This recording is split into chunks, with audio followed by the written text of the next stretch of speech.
It is party time. Welcome to another hump day episode of the Chad Prather Show. I got to eat my words. Greg Abbott did it. He did it. He sent a busload of illegal immigrants.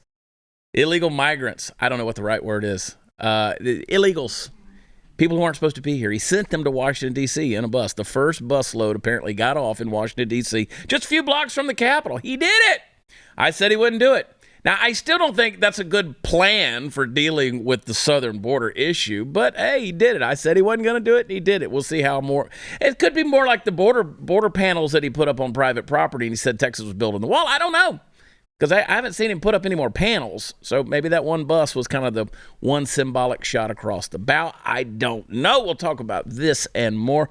The Puppet Master Mark and, of course, Super Chris Cruz driving us into the nether regions of all things insanity here from Studio 22. We are in the mothership, joined by our good friend. It's been too long. Matt Kibbe, welcome to the show. Finally back. Finally back in air conditioning, no less. Yeah, like I'm not sweating yet. So last time Matt was here was in the old Studio 22 in the other building, and that was a sauna. Yeah. That was really bad. Yeah. And you asked me before we started what got us moved over here. I said, well, we had Glenn on. And Glenn, when Glenn talks around here, things tend to happen. Yeah. Glenn, well, my funniest Glenn Beck story about this studio is the area, and you were on his show this morning. Great hit on there. Great segment. But you see the new studio down there that he's built out. When they were painting those red girders inside the building, they started painting them black, and then they were repainting them. And I asked the guys, I said, why are you repainting this? And he said, Glenn didn't like that shade of black. I didn't know there were shades of black.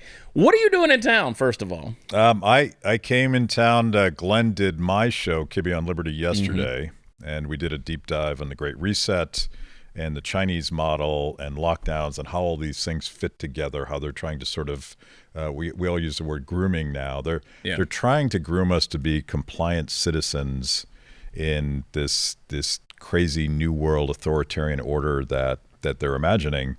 And so I want people to think about it in terms of the more you comply, the more they're going to take. Mm-hmm. And there's no limit to how much they'll take. Hopefully there's a limit to how much you'll comply with it. Yeah. Because I've been generally disappointed that too many Americans are like, well, I'm locked in my home. That's okay. Oh, you're going to make me get medical treatment that I may not want? Oh, I guess we have to do it. Oh, you're going to make me show my papers to get on a plane or go to a restaurant. Yeah. At what point do we say, just hell no? And I realize Texas has a different mindset. I live in Washington, D.C. Yeah. We're incredibly compliant there. But that, of course, isn't America. So maybe there's hope. And you're right, Texas is of a different mindset, but it still affects us. Like I normally travel 200,000 miles a year on an airplane. I have no desire to get on an airplane because of, again, the FAA, their regulations for masks and just the stuff you have to go through. I don't want to do it. But when you talk about the Chinese model, when you're talking about that, are you saying that we here in America are starting to emulate that? And that is what we're embracing, that dictatorial, authoritarian, totalitarian mindset of you're going to do what we say you're going to do, or else. Yeah, I think almost from day one, the lockdown model was exported from China. Yeah. And I'm sure you've talked about this before, but China, it's not really communism or socialism the way that Mao tried to impose it on the Chinese people.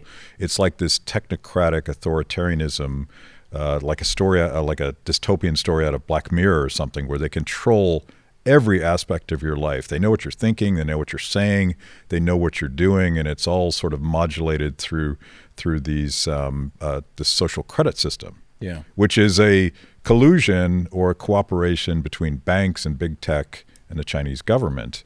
And the infrastructure for that was very much based on lockdowns and vaxports and all of the mandates and even mask mandate. It's all about, like, are you a good citizen? Do you care about other people? And true or not, and I don't think any of that's true, they started to prepare us for this new world order sort of thing where citizens are just cogs in a machine. We're expendable, and the government's going to do whatever it takes to keep us safe, even if it involves killing us in the process. That's how dangerous it is. Let's go back to, like, say, the end of 2019 and the first of 2020. We were seeing these images coming out of China. Okay, so there were protests in Hong Kong. My first inclination was to think, here, they've got to shut these protests down because these were pro-democracy, if you will, for lack of better terms, pro-democracy Hong Kong protests, and they had to shut that down. And I thought, well, COVID is just a way of shutting that down. You're getting people back in their homes, and effectively it did, in essence. But then you start to see the images of people collapsing on the street and welding people in their homes. And we thought, this is crazy. And if everybody was saying, well, it's coming here, we'll handle this differently. But we didn't really handle it any differently. And I can remember seeing footage from drones in China where a guy's walking down the street in a village. And the drone starts talking to him saying, what are you doing out here in the street? You need to get back in. You're not wearing a mask. You need to go back home. And the guy's kind of chuckling and he's laughing and he goes back in.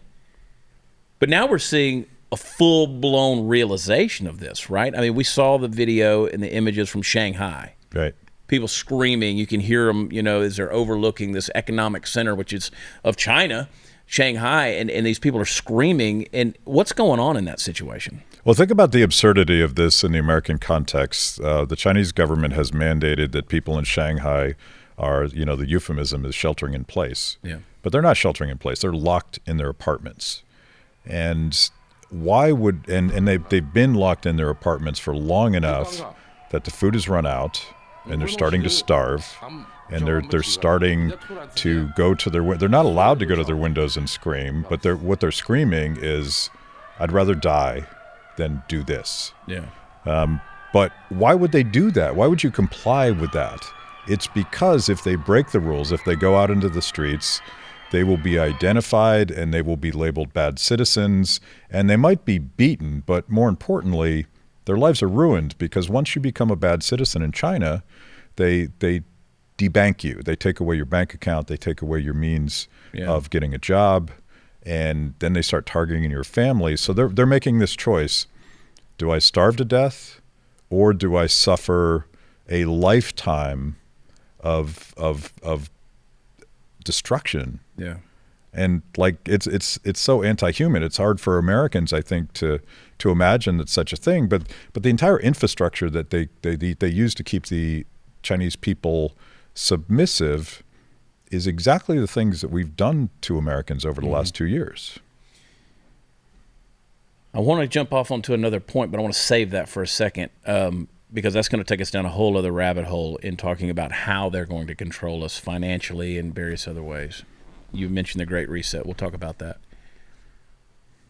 This idea, and again, they were playing the clip of the screaming from their apartments and from their homes there in Shanghai while you were talking, which is a very eerie way to listen to Matt Kibbe with Chinese, with Mandarin screams in the background. But I've seen videos of people literally throwing themselves out of their windows to their death. They just don't want to deal with this anymore. And we talk about them welding people in their homes. I don't know that they ever unwelded them. You know, they left them in there. They're not feeding these people. They're stuck. And you say, this could never happen in America. This would never happen in America. But look at what we've done in the last 2 years. Steve Day sent me a message a few weeks ago, and he goes, that's why they don't go after the guns anymore. They don't have to. They've realized we're not going to use them. We're not going to fight back. We're willing to bow to the tyranny of whatever they tell us to do in the name of safety. I've said it's a religion from the very beginning of safetyism. The talisman was a mask. Now it's the vaccine. Do you have it? How many boosts have you had? It's kind of scary. But they can do it here, which again leads us back to this whole idea of the Great Reset, which means what? Yeah. And by the way, not having access to food in China, just beyond the obvious reasons of you need food to live, older Chinese remember Mao's Great Leap Forward, and they remember almost starving to death, and millions of people did starve to death because of that experiment in authoritarianism. So the worst thing you can do to a person in China is make them feel like they don't have access to food. And so, but remember, the Great Reset is Klaus Schwab's sort of Dr. Evil lair where he and a lot of really bad people come up. It's a think tank, supposedly. Right. And it's a very elite think tank. It's held in Davos, and everybody gathers there. But it's all government elites and corporate elites that gather there. They've been talking for the longest time about all these systems of control, because their vision is they hate the idea that people would be free to make up their own minds. They think it's chaotic. They think it's messy. They probably think it's morally repugnant that we would get to choose for ourselves. Mm-hmm. So they're always planning these top-down systems where the experts and the elites and the scientists, it's always been part of like this sort of quasi-scientific idea that you can control people from the top down. And none other than Xi of China has been lauded by Klaus Schwab as the mastermind. Like you can watch the videos on YouTube where they're celebrating the Chinese model. So it's not the old socialism. It's not communism. It's not really ideological. It's just about raw power and control, all wrapped in sort of pseudo-scientific terms that sound a lot more reasonable than ownership of the means of production. And that's what I think is dangerous, because you can wrap it in safetyism, or just there's got to be a more reasonable way to organize society so that people are more safe. It sounds benign, but in some ways it's more dangerous, because the tools that big tech has given them, and I mentioned Black Mirror before, like the drone dog in Black Mirror that hunted down all the people and killed them for not obeying. You can see that in China today. It's not a nightmare. It's real. Yeah. This is scary stuff. When you start talking about controlling people's resources, controlling their bank accounts, their finances, their ability to do business, to the ESG scores, modern monetary theory, the federal crypto, all these various things where, again, they're in control. I'll tell you a silly story, and then we'll go to break shortly. But the other day I drive a diesel truck. Of course I do, right? A big diesel pickup truck. And I'm out in West Texas. And you can get out in West Texas, and if you're not careful, you could be in trouble if you don't have fuel. You could go long stretches before you see another fuel pump. And then right now, because of the way things are, you may not have diesel fuel available at the gas station you go to. I've encountered that a lot around the Dallas area, especially. But whenever you're driving a newer diesel vehicle, you have to put diesel exhaust fluid in there. That's the kind of filtering stuff that makes it a cleaner emission, right? So not only are you having to put $5 a gallon for diesel fuel in there, but now you got to buy these $25 boxes of DEF to pour in there, and it takes about 3 boxes to fill up that little tank. Well, that runs down like your gas does. So anyway, I put a couple of boxes of DEF in. I know I've got this long way to go. And as I'm going, the tank was basically full. Well, the next thing, I watched the DEF gauge just go whoop all the way to empty. And all of a sudden, the alarm bells start going off on the dashboard of my truck saying, you got a few more miles and you will not be able to travel faster than 50 miles an hour. And I'm like, I just put the stuff in there. So I'm like, do I have a leak in this thing? What's going on? So I pull over on the side of the road. I'm having to push the button to turn it off, turn it back on to get the thing finally. I drive another quarter mile, thing goes, comes all the way back up. And that's the short version of that, because it was kind of a harrowing thing, because I'm in the middle of nowhere going, here we go. And I thought, now imagine if this is an electric vehicle, and they can push a button and just turn that off. Yep. Because I said to someone, I said, the computer in my truck, even though it's a fuel-driven combustion engine vehicle, the computer in my truck is what's in control. Yeah. It doesn't matter what reality is. The computer in my truck was telling me, no, you don't have this. That's the scary thing I think we're headed to. We're going to talk some more about that. Before we do, I want to go to a break, though. Do you know what's in that wine bottle that's sitting on your kitchen counter? You don't know, because the traditional media and the commercials, they're not going to tell you. Try oak flavoring, Mega Purple. That's dye, folks. Tons of sugar. And that's not counting all the chemicals left over from the vineyards that look more like oil refineries in the great chateaus of old. But better wines do exist, and they don't cost an arm and a leg either. Take it from America's top wine explorer. Recently, he came across a wine unlike anything he's ever tasted. The problem is this delicious red wine can only be found in a single isolated corridor known as the world's most remote wine valley. He nearly died twice actually trying to find these vineyards. That's how special that wine is. He really wanted to find this stuff. I want you to give him a try. Go over to Bonner Private Wines, and our audience can get these rare wines at half the retail price.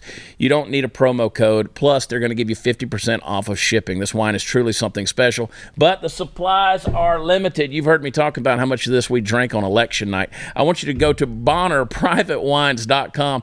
You can actually, you immediately get it when you go to BonnerPrivateWines.com/Chad and claim your wine. BonnerPrivateWines.com/Chad. Absolutely the best Malbecs you'll ever taste. Hang tight. We'll be right back.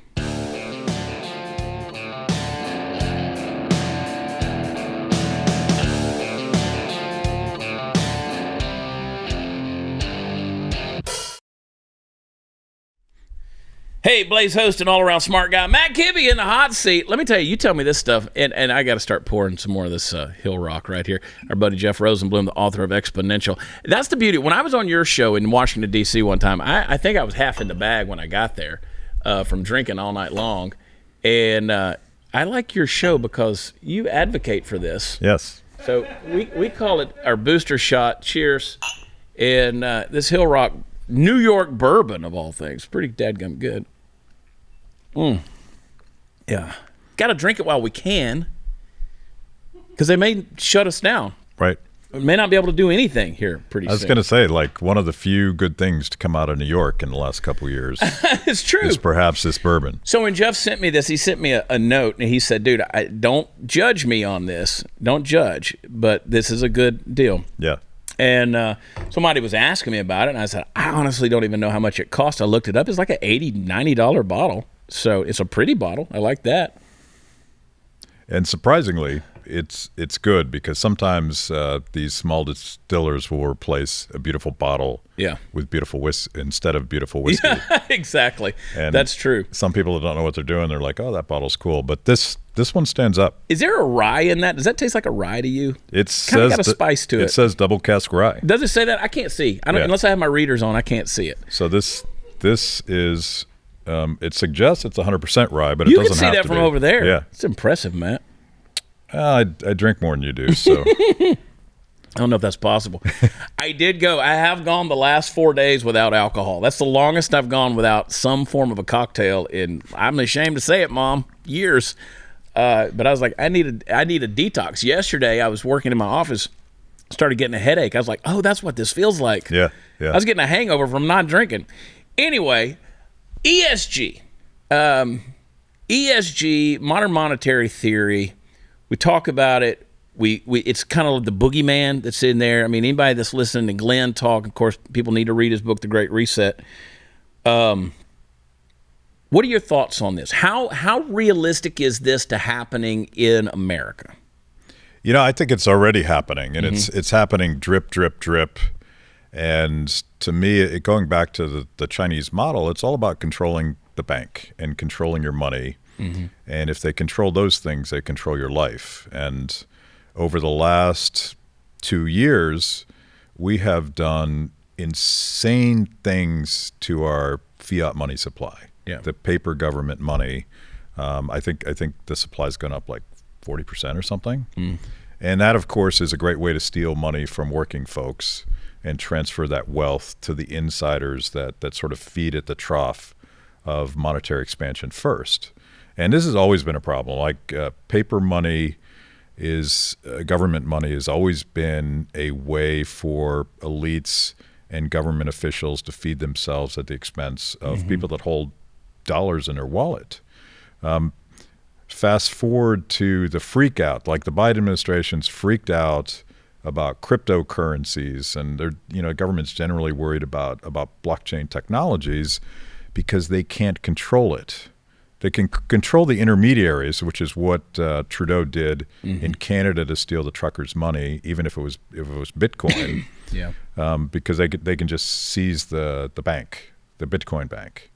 But you can carry these things in your so-called wallet, which is something that only you control, and that is death to this entire system of wealth transfer and control that the government's always had over us. And if we let them turn those paper dollars into an electronic currency that is, again, controlled by the government, I feel like it's almost game over. Yeah. But, there'll be sort of this resistance with cryptocurrencies and all of these hackers that sort of do this system. That's where the revolution will be, because you can't control them. So I think about all this stuff. Like you can look at the world of big technology colluding with big government and say, wow, this is a dystopian future.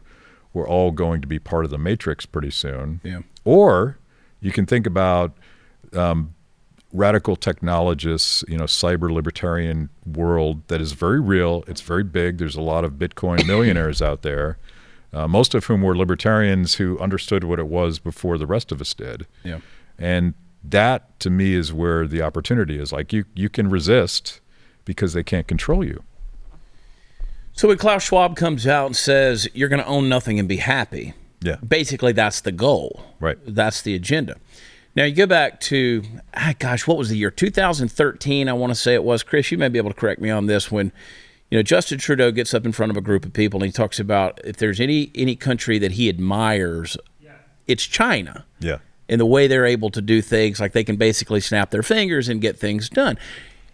You would never think, Canada's our nice neighbors, right? They're the people you can't piss off. They're sorry about everything. And so then you see this just utter bullshit that happens with the trucker convoy in Canada and the shutdowns and just the absolute mandates to the hilt that are going on. And Justin Trudeau, the pinhead that he is, he's basically emulating what he said about China. So it goes back to that. You're right in this regard.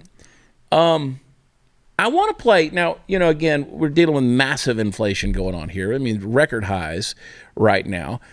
We were joking about it the other day. It's no joke, but I went into the grocery store the other day over the weekend, and a package of bacon was $11. I can't imagine. That's Texas. I can't imagine what it's like in D.C. See, those are fighting words. Yeah, well, it is. Yeah. I mean, pig is one of the cheapest meats on the planet, right? I mean, it really is. They're in abundance. Trust me. Yeah. What were you going to say, Chris?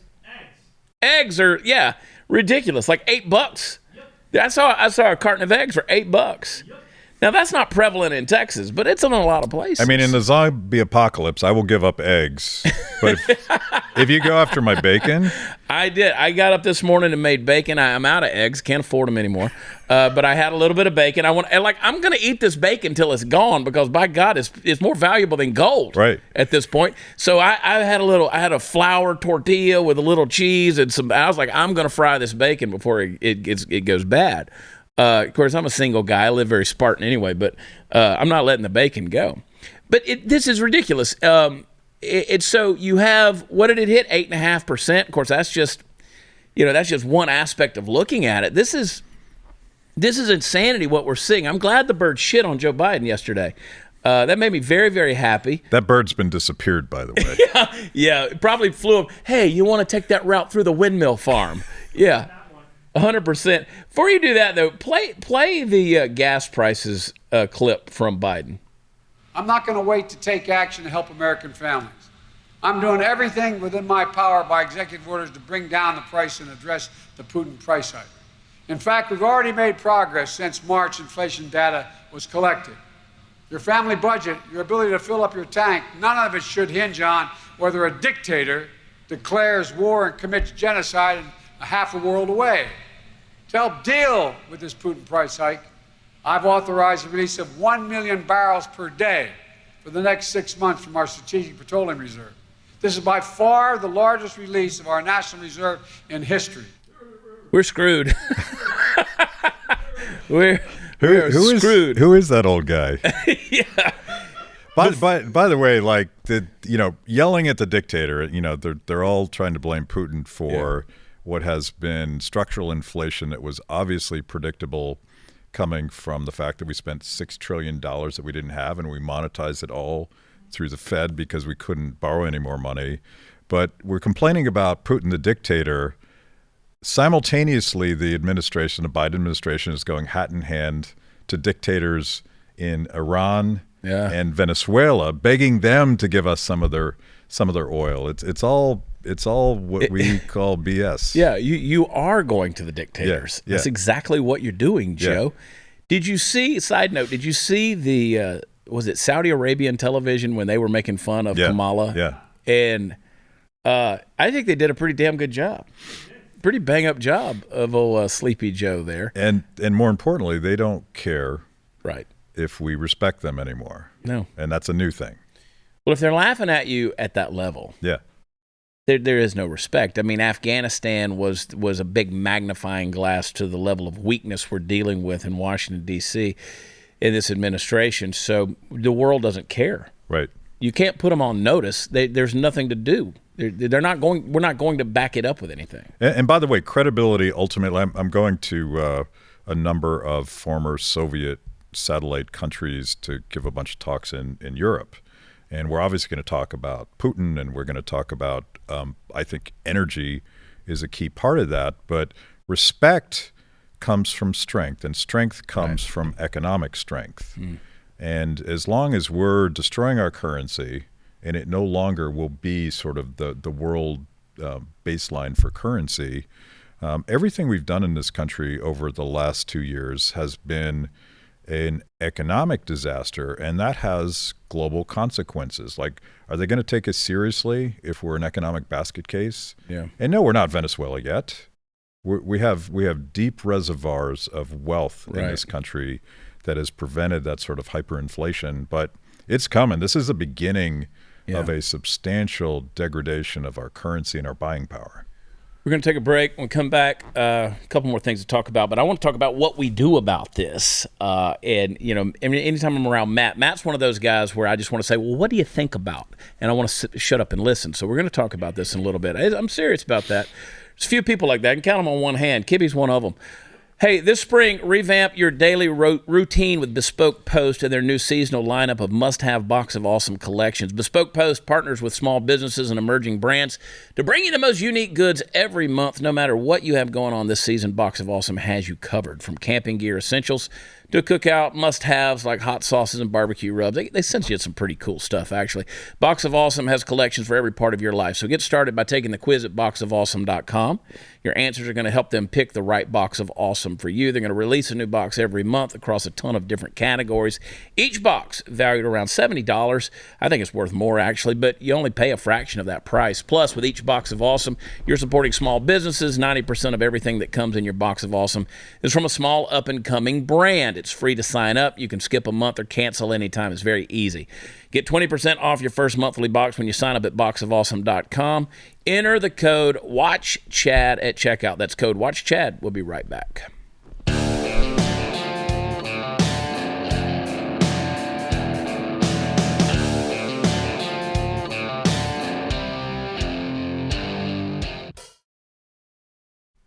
Welcome back, everybody. As you know, at this point in the show, I got to talk to you about some things. Folks, just when you think that the Walt Disney Corporation can't travel any further afield from the Elysian realms of reality into the dark, woke night, they go and do something like this. Chris, play the clip. That.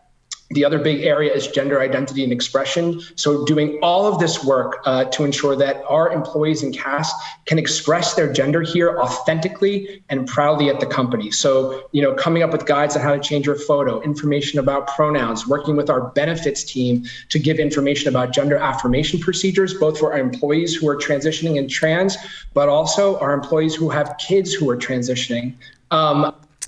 All right. Now, you're a pretty sharp bunch of people, so when I'm just guessing that when you listen to this guy, you caught the same thing I did. But just in case there are any stragglers out there, he said that Disney is not only working with its employees to help with their, quote, gender identity issues, but is also working with the transgender children of employees, including the use of employee benefits. Now, understandably, Disney has clammed up about this and won't say anything at present. What you just saw is the result of Christopher Rufo's stellar espionage efforts over the past several months, and I have no doubt that the high-up muckety-mucks at Disney are good and pissed off about it. So let's talk about this for a minute.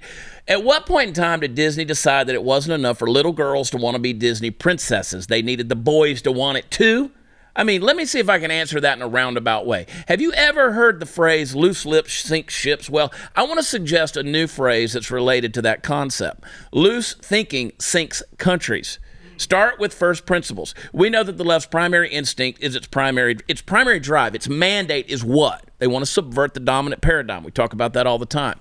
The very idea of being progressive comes from the notion that everything is always in a state of moving forward towards some inevitable but nonetheless unreachable utopian end. Change is always the operative word because change is ultimately what they want. That's why there's no actual group about which the left truly cares. They don't care about you. It's why they'll throw any race, any gender, any of their supposedly marginalized intersectional groups right under the bus at the first sign that it will help them get what they want. It's about control, folks. In order to parse out any of this nonsense with any clarity, you have to start with these first principles. Now, try for a moment, despite any discomfort it may cause you, to put yourself inside the mind of someone who thinks this way. Kind of disgusting, isn't it? But hang in there for a minute. Now I want you to expand outward and imagine that you're part of a whole group of people with similar thinking. Okay, got that in your mind's eye? You can throw up later, but for now, just hang with me. Now, given that your mandate is that whatever is calm and stable and considered good and right in this moment must in fact be bad, where do you go next? What horrible things must you justify in order to move things forward, in order to subvert the dominant paradigm? No one is safe. No group is safe. Even the most innocent among us, in fact, especially the most innocent among us. You see, this is why we're calling them groomers. Not because everyone on the left wants to have sex with kids. Some do. Most probably don't.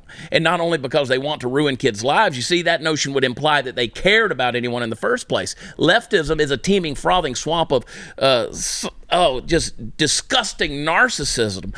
There's no room in there for feelings of any real sort toward you or your children or any other people group that's out there. There's only room for manipulation of the current situation. But if they could turn the generation of tomorrow into an even more warped version of themselves, so much the better.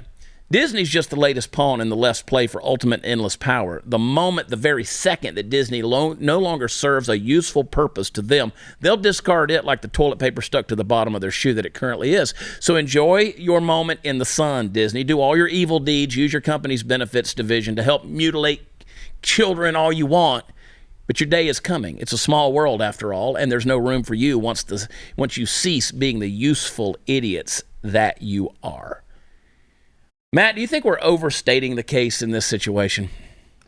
No, but I think it's fascinating. So the whole debate about this is like, are corporations doing this to appease their government overlords? Is this a top-down thing where corporations feel like they have to comply, even though it goes totally sideways with their customer base, right? Yeah. Or are they doing it in cooperation with government? This is a debate we have about a lot of things. And, I have trans friends, and I happen to be a libertarian that has a very live and let live attitude about all this stuff. And they would tell you that this radical, not live and let live, but you must live like I want to live, right, philosophy does tremendous harm to anybody that's outside of the norm. We eliminate tolerance. We eliminate anybody that's going to let you do what you want to do, as long as you don't hurt people or take their stuff. So I think it's that the radicalness of it is fundamentally anti-libertarian. I think it's fundamentally anti-American, because Americans are generally tolerant people. I don't care what you do. As Thomas Massey, my good friend, congressman from Kentucky, is like, I don't care what you do in your holler, as long as you don't care what I do in my holler. And that's Some sort weird of the shit happens in them hollers too. That's the glue that held America together, because we're a bunch of weirdos, right? Right. And obviously the people in Kentucky have nothing to do with the sea urchins in Washington, D.C. Yeah. But by trying to impose this top-down, one-size-fits-all radical agenda, I think we do great damage to our culture and our ability to put up with each other. Yeah. It's a sad situation. It really is, especially when it comes to children and the influence that's there, because you're right. And as we say continually, and I catch a lot of crap on this show, people send me messages. They're angry that I'm not calling this person out or calling. I'm like, look, again, you're not encroaching on my freedoms. You're not encroaching on who I am. So why am I going to jump over there in your holler and try to blast you? But again, when you're cramming it down your throat, whether it's in the form of legislation or just cultural change, or again, subverting the dominant paradigm, that's when I'm like, yeah, okay, look, you're not about equality at this point. You're not even about inclusivity or acceptance. You're about control. Yeah. And that's the scary part. And by the way, as long as it's allowed to work, the market is going to solve the Disney problem. Right. Because they are alienating some wildly huge percentage of their customer base, which is parents that love for their kids to consume this content. But the question is, will the government allow them to fail at that point? Yeah.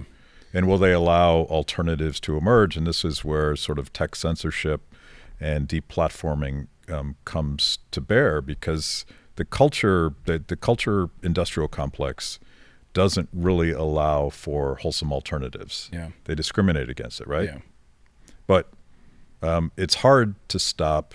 And I told this to Glenn, there's more of us than there are of them. Mm-hmm. And by us, I mean anybody that wants a choice and doesn't want to be dictated to from the top down and wants to get back to that live and let live ethos of America. I don't think legislation on our side solves the problem. I think that's a mistake to play that game. I think we win this in cultural space and market space and create alternatives that get back to that. Let's talk more about that in a minute. That's exactly where I want to go. But before we do, let's talk about a touchy subject, not the one we're already talking about. Let's talk about losing your hair. Matt's got good hair, you son of a... Anyway, Keeps offers doctor-recommended, clinically proven, research-backed treatments to stop hair loss and improve hair growth. It keeps physicians. They're going to help you select the right products and treatments for your specific condition and hair goals. All Keeps treatment plans are delivered straight to your door at about half the cost of the traditional pharmacy costs. Your plan is going to come with a full year of unlimited messages. That way you can connect it to your doctor at about anything, really, at any time. With Keeps, you get quality expert care without visiting a doctor's office or pharmacy. Whether you're looking to prevent hair loss, stimulate hair growth, or just take better care of your hair, the few that you have left, Keeps has you covered. Hair loss stops with Keeps. Get 50% off your first order. Go to keeps.com/loss. That's KEEPS.com/loss. We'll be right back.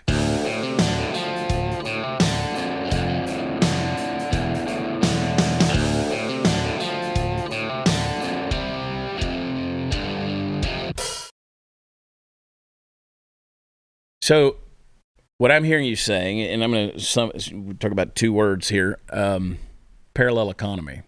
Yeah. Is that the solution?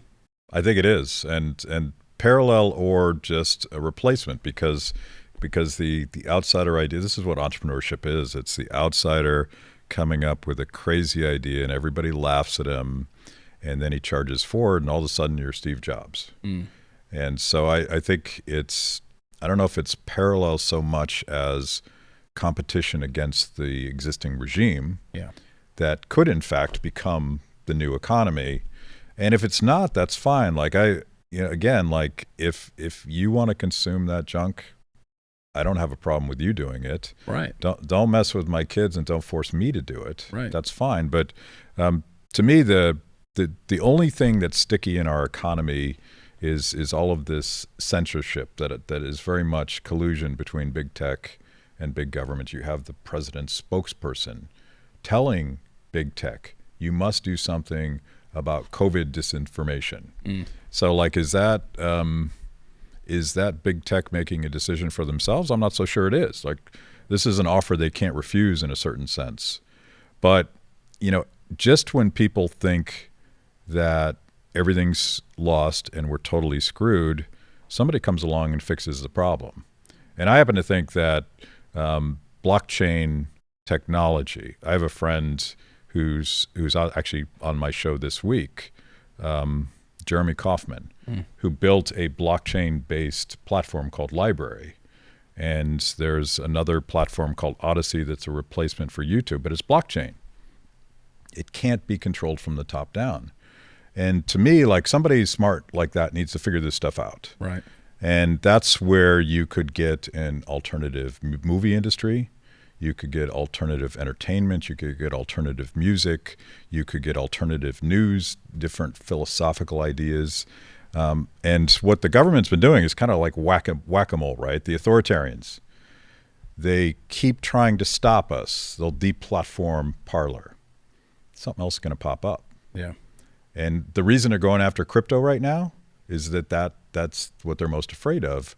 But something always happens because free people always find a way. So despite how screwed you are feeling every day, I think we always figure it out. Yeah. Optimistic. I as an entrepreneur, I'm certainly hopeful in that regard. Where can people find you, Matt? At freethepeople.org is where we produce a lot of video content. We do lots of documentaries about some of the stuff we're talking about. And I'm on Twitter. You can get spicy takes. I think it's at mkibbe. I'm more Twitter-like on Twitter. Yeah. Because generally I want to reach the community I call the liberty curious. Right. People that haven't thought about this stuff, people that are curious and trying to realize that, these absolute choices that they're trying to impose on us, there's a different way. Yeah. That's honorable and altruistic. I just like to piss people off. Yeah. I'm good at that. I'm a little rough around the You're a edges. natural. I am. It comes, I'm just a redneck. Do we have time for a quick TikTok? We do. You know what? They like to surprise me and try to piss me off as well. So play it. Hey, if your parents don't love and accept you for who you are this Christmas, fuck them. I'm your parents now. I'm proud of you. Drink some water. I love you. Bye. That's all it took. That's a teacher. Yep. Yeah, fuck them parents. I'm your parents now. Yeah. I mean, they're just saying the silent parts. It's not even silent anymore. Yeah. That's the deal. Get your kids out of public schools. Bottom line, get your kids out. It's built on a faulty system. It's built on a humanistic system. It's designed to churn out socialists and Marxists. That's what it's going to do. And the teachers, by the way, are getting victimized as much as the students are. So it's a bad situation. People keep saying I'm anti-teacher. I'm not anti-teacher. I want educators to be able to educate. But here we are. It's a bad situation. Let's go to a quick break. We're going to close this thing out. Matt Kibbe, make sure you're following him everywhere he is. You know that thing I told you the other week about we've lobotomized ourselves and cut off that part where we do the critical thinking and the complex thought? This guy right here will help you get that back, all right? So make sure you're following him on everything he's doing. Hang tight. We're not done. Be right back.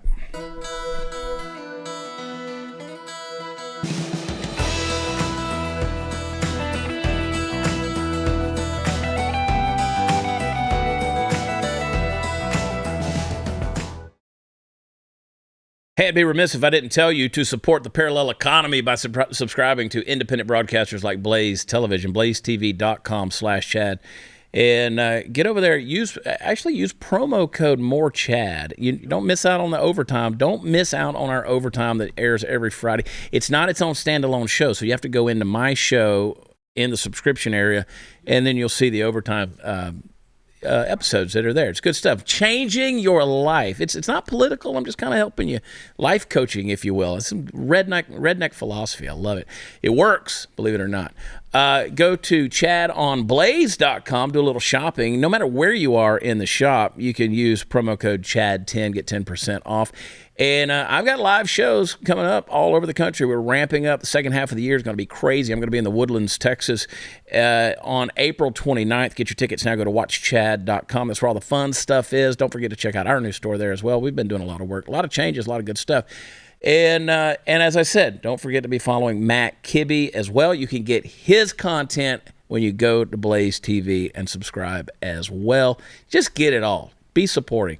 Be supporting. Tomorrow we're going to get off the rails. It's a Thursday episode, so you know what's coming. We'll see you then. Love you. God bless you. Bye.